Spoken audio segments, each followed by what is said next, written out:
Selamat datang di konseling virtual ya, Mbak. Iya, waalaikumsalam. Sebelumnya kan kita sudah berkontak lewat WhatsApp, namun saya belum sempat memperkenalkan diri. Jadi di sini saya akan memperkenalkan diri terlebih dahulu. Nama saya Sekar Arum Pratiwi Suryana, bisa dipanggil Arum atau Mbak Arum, seperti itu. Sebelumnya, apakah Mbak bisa memperkenalkan diri terlebih dahulu? Iya, perkenalkan nama saya Nur Ainia Zahra, biasa dipanggil Ara. Oke, Mbak Ara. Bagaimana kabarnya hari ini, Mbak Ara? Alhamdulillah baik, cuman agak sedikit pusing. Oh, iya. Ya, mungkin sekarang kan bulan Ramadan agak lemes ya mungkin ya, Mbak. Namun ya tidak tidak menghalangi seperti itu. Tidak menghalangi aktivitas, mudah-mudahan seperti itu ya, Mbak. Baik, eee, sebelumnya saya ingin bertanya, Mbak tahu konseling virtual ini dari mana ya, Mbak? Saya tahu konseling virtual ini sih dari teman-teman aja sih, Mbak, dari teman Seperti kerja. itu. Namun sebelumnya apakah Mbak Ara ini tahu apa itu konseling? Ya, tahu sih cuman sedikit, kalau setahu saya sih konseling itu kayak proses pemberian bantuan gitu, kayak buat mecahin masalah gitu, Oh, iya. pecahan. Iya, betul. Namun saya di sini akan memperjelas lagi, konseling adalah proses di mana seorang konselor membantu konseli atau kliennya dalam memecahkan masalah yang dihadapi oleh kliennya, seperti itu. Eee, baik, apakah Mbak Ara ini sebelumnya sudah pernah melakukan proses konseling? Belum, Mbak, baru ini pertama kali. Oh, iya, pertama kali melakukan konseling, seperti itu ya, Mbak. Iya. Jadi sebelum melakukan konseling, saya akan, memberikan pengetahuan terlebih dahulu kepada Mbak Ara tentang konseling dan bagaimana prosesnya, seperti itu ya. Baik, di Iya, sini baik, Mbak. saya sebagai konselor dan saya akan membantu Mbak Ara sebagai klien saya. Jadi di dalam proses konseling ini ada beberapa asas yang harus Mbak Ara pun ketahui, seperti itu. Yang pertama, ada asas kerahasiaan, yang mana Mbak Ara bisa menceritakan masalah yang Mbak Ara hadapi tanpa rasa takut bahwa masalah yang Mbak Ara hadapi ini akan diketahui oleh orang banyak. Lalu ada asas keterbukaan, yang mana Mbak Ara bisa terbuka dengan masalah-masalah yang Mbak Ara hadapi kepada saya untuk menceritakannya kepada saya, seperti itu. Lalu ada asas kesukarelaan, yang mana Mbak Ara sukarela untuk menceritakan masalahnya tanpa ada paksaan atau tanpa ada, ancaman dari orang lain, seperti itu. Apakah sudah bisa dimengerti? Iya, Mbak, sudah mengerti. Oke, baik. Mungkin bisa dimulai, untuk menceritakan permasalahan yang dihadapi oleh Mbak Ara? Iya, jadi tuh, Mbak, saya tuh punya masalah gitu sama tentang tugas-tugas kuliah aja sih, Mbak. Jadi suka kayak pusing gitu kalau kayak, sama tugas-tugas kuliah tuh suka pusing gitu ke bawahnya.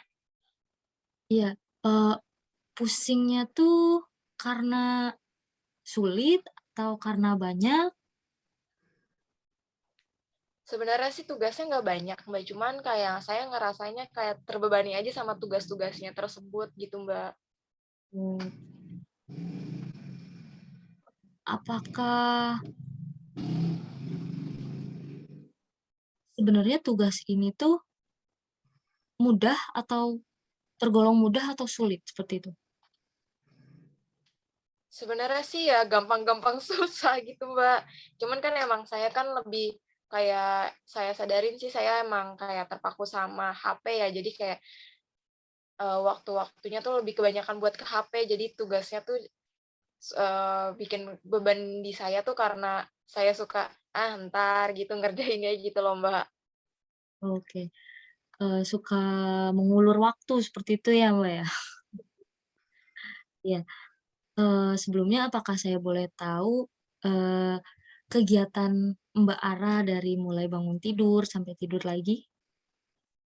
Iya, biasanya saya kalau misalnya bangun tidur ya cuci muka, terus sholat, habis itu kalau misalnya paginya ada kuliah, saya kuliah.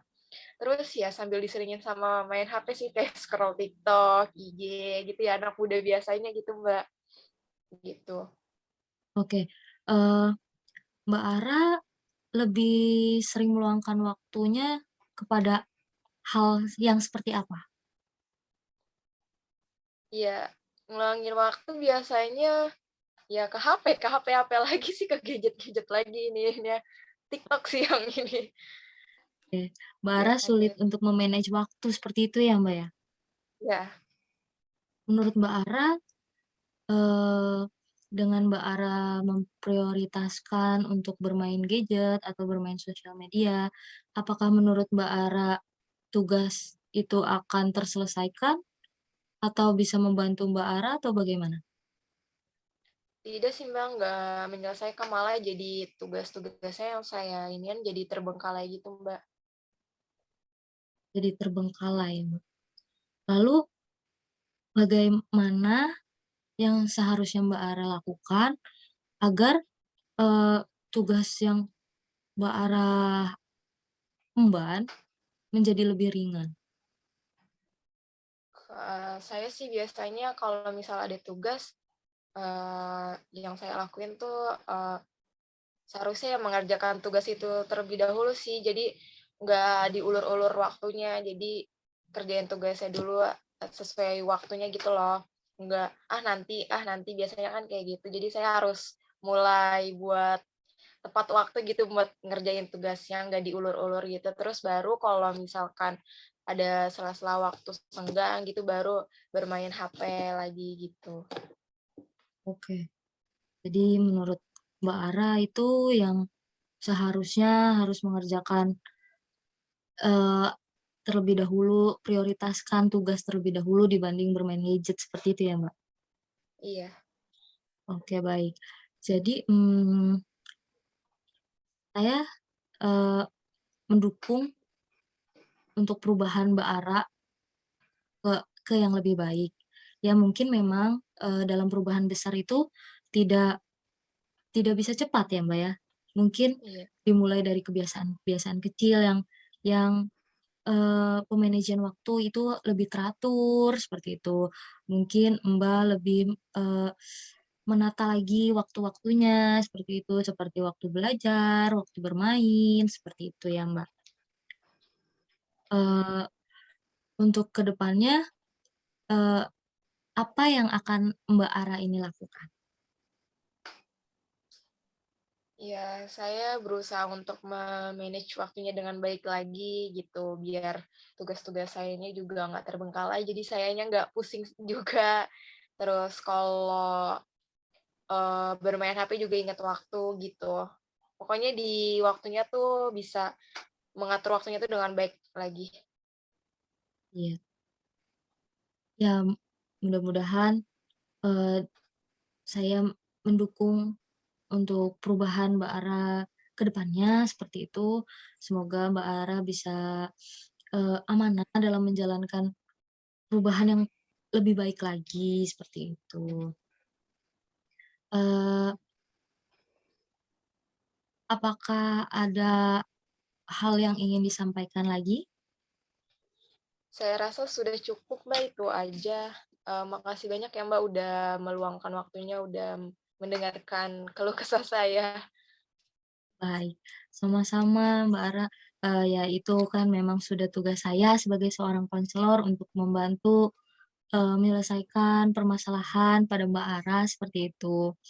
Eee, untuk ke depannya jika ada keperluan kepada saya akan memberikan, mmm, nomor WA seperti itu kepada Mbak Ara agar lebih mudah untuk menghubungi saya seperti itu dan saya harap Mbak Ara bisa melakukan perubahan yang lebih baik dan kita bisa menjadi saudara, seperti itu ya, Mbak. Iya baik, Mbak. Baik, mungkin karena Mbak Ara sudah merasa cukup atas proses konseling ini, saya tutup konseling ini ya, Mbak. Iya baik, Mbak. Terima kasih ya, Mbak. Sama-sama. Ya, assalamualaikum, Mbak. Waalaikumsalam warahmatullahi wabarakatuh.